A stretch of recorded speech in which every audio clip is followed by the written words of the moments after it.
Welcome to Shri Krishna जन्मभूमि मथुरा।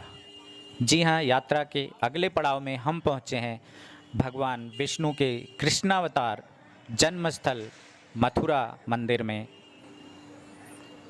आकाशवाणी के अनुसार देवकी और वसुदेव के 8वें पुत्र के द्वारा कंस का वध होना था, जिससे डरकर कंस ने देवकी और वसुदेव को विवाहोपरांत अपने महल के ही एक हिस्से में कारागार में डाल दिया। जब भादों की अष्टमी के दिन भगवान विष्णु का जन्म बाल गोपाल कृष्ण के रूप में इसी कारागार के अंदर हुआ, तो कारागार के ताले खुद ब खुद टूट गए। वसुदेव और देवकी के हथकड़ी और बेड़ियां अपने आप खुल गई और अपने बालक की रक्षा कंस के से कर सकें, इसलिए वसुदेव ने बाल गोपाल कन्हैया को गोकुल में नंद बाबा के घर पहुंचाने का निर्णय लिया। जन्मभूमि का दर्शन करने के पश्चात हम गोकुल गांव में चलेंगे, जहां कान्हा की बाल लीलाओं का रसपान करेंगे, उसकी स्मृतियों को महसूस करेंगे। मंदिर परिसर में शूटिंग करना अलाउड नहीं है, इसलिए अपनी इस यात्रा को आगे बढ़ाते हुए हम चलते हैं गोकुल गांव।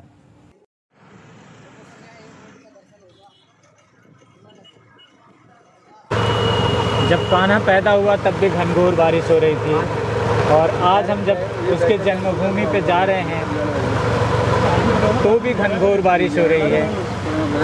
बहुत ही दिव्य संयोग है ये। इस घनघोर बारिश में आज कान्हा की जन्मभूमि को देखने हम पहुंच रहे हैं।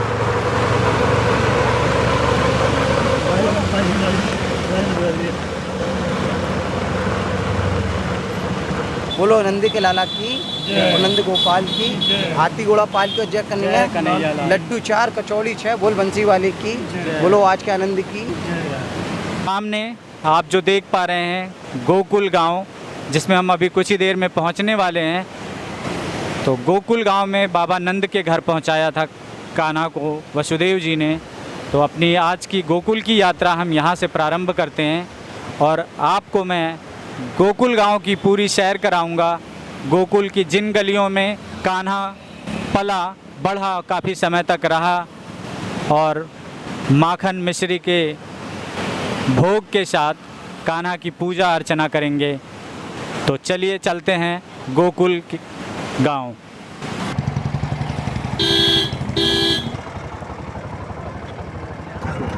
इस समय ये हम गोकुल गांव में जा रहे हैं और ये परिक्रमा मार्ग है। परिक्रमा मार्ग से हमने आगे प्रवेश किया है। माँ यमुना के घाट पे, जिसे वसुदेव घाट भी कहते हैं। अभी हम वसुदेव घाट पे चल रहे हैं।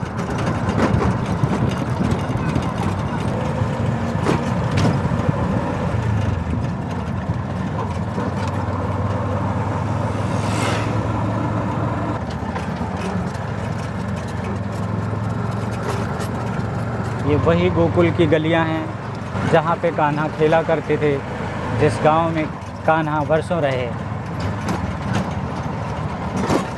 गोकुल में स्थित ये शिव मंदिर,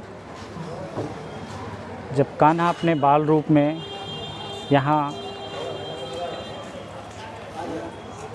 बाल वालों के साथ खेला करते थे, उस समय भगवान भोले शंकर कान्हा के दर्शनों के लिए गोकुल गांव पधारे थे और मैया यशोदा ने उन्हें यहीं रोक लिया था। तब से भोले शंकर का यह मंदिर यहाँ पे विद्यमान है।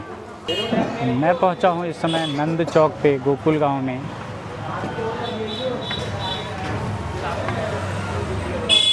ये हमारे पंडित जी हैं, हमारे गाइड भी हैं हरि शर्मा जी, जो हमें गोकुल की गलियों में स्थित सभी मंदिरों और कान्हा के लीलाओं का पूरा जो है व्याख्या करेंगे और ये हमें बताएंगे कान्हा ने कौन कौन सी लीलाएं कहाँ करी हैं। तो चलिए गोकुल की कुंज गलियों में हम घूमते हैं पंडित हरि शर्मा जी के साथ।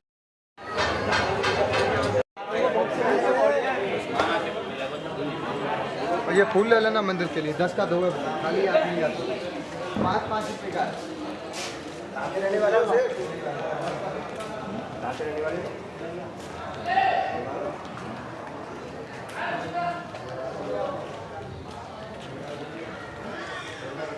बोलिए श्री कृष्ण भगवान की जय। यहाँ से यात्रा आरंभ होती है हम सबकी। इस स्थल को बंसीवट के नाम से जाना जाता है। शूट करें सामने,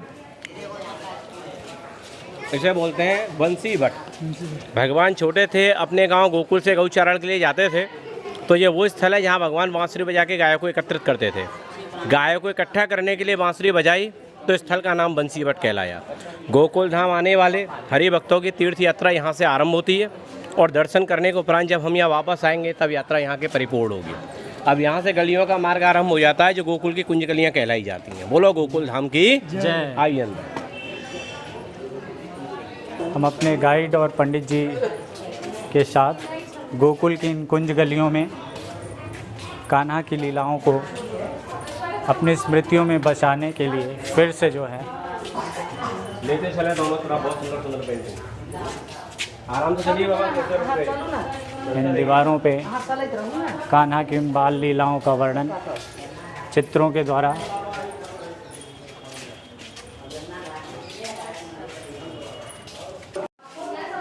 चोरी करते थे कान्हा बाल्यावस्था में गलियों में, और गोपियाँ पीछे भागती थी पकड़ने के लिए, तो हाथों में नहीं आते थे, छुप जाते थे गलियों के अंदर। ये कुंज गलियाँ गांव की, अंदर में देखेंगे तो कुछ अंधेरा भी है, इसलिए अंधेरी गली भी से कहते हैं। बोलो गोकुल धाम की जय। आओ अंदर।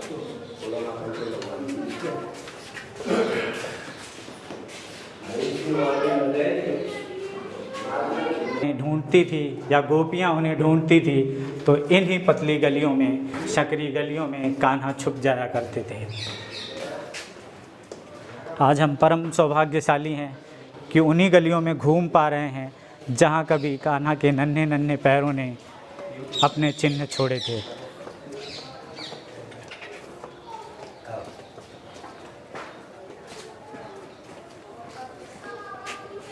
ये बाल कृष्ण गली है, छोटा स्वरूप है बाल स्वरूप गांव में भगवान का। मैया ने गोद में खिलाया है, पालने में झुलाया है। यशोदा मैया के घर में झूले में झूलते हैं का नहीं है, आज भी छोटा सा गोपाल, इसलिए गली को बाल कृष्ण गली बोलते हैं। अपन बाल कृष्ण गली में से पार होंगे तो पहले गौशाला देखोगे आप, और उसके बाद मंदिर में प्रवेश करोगे आप। आओ। तो इस बाल कृष्ण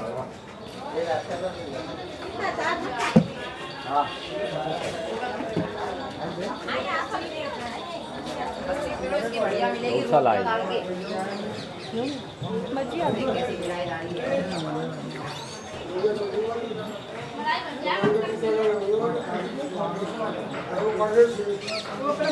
ये नंद महल गौशाला जो आज भी अपने पूर्व रूप में विद्यमान है। इसका भवन तो नया निर्मित हुआ है, पर ये गौशाला वहीं पर स्थित है जहाँ पे कभी नंद बाबा की गौशाला हुआ करती थी।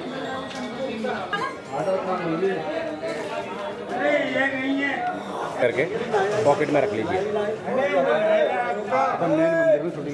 अंदर नहीं, दरवाजे से ही क्लोज हो जाएगा। ये है नंद बाबा का वो महल या नंद बाबा का वो घर जिसमें कान्हा ने अपना बचपन गुजारा। अच्छा दोनों आओ, आप सभी आओ।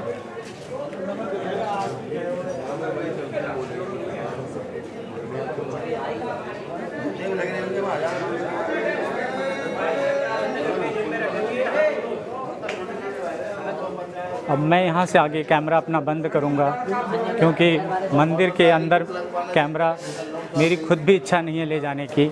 बस मेरे रोए अब खड़े हो गए हैं।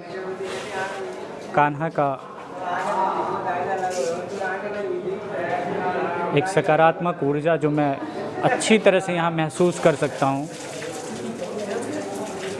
पता नहीं क्यों अपने आप ही आंखें नम सी हो रही हैं और इस मंदिर में प्रवेश करने को बहुत आतुर हूँ मैं। तो मैं मंदिर से दर्शन करने के बाद फिर आगे आपको वीडियो शूट करके दिखाऊंगा। पालने में सोए हुए लड्डू गोपाल के दर्शन करने के बाद, उन्हें झूला झुलाने के बाद हम बाहर निकले हैं। यह वह स्थल है जहां कन्हैया आंगन से मिट्टी खाया करते थे और यहीं पर उन्होंने पूतना का वध किया था। इन्हीं गलियों में कन्हैया ने अपनी बाल लीलाएं की है, गौवें चराया है और मैया जब डांटती तो बड़े ही भोले मन से कहते, मैया मोरी मैं नहीं माखन खायो। ग्वाल बाल सब बैर परे हैं, बर बस ही मुँह लपटायो, मैया मोरी मैं नहीं माखन खायो। और इन गलियों में घूमते हुए आगे हम चल रहे हैं श्री कृष्ण के बड़े भाई बलराम जी के जन्मस्थल को देखने।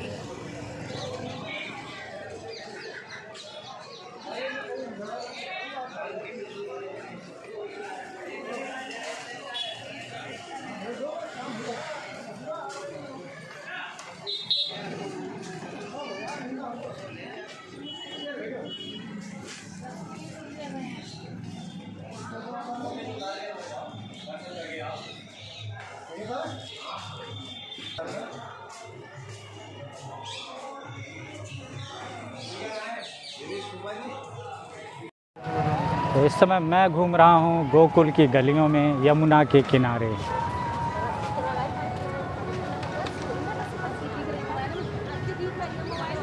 गोकुल बैराज यमुना नदी के तीरे।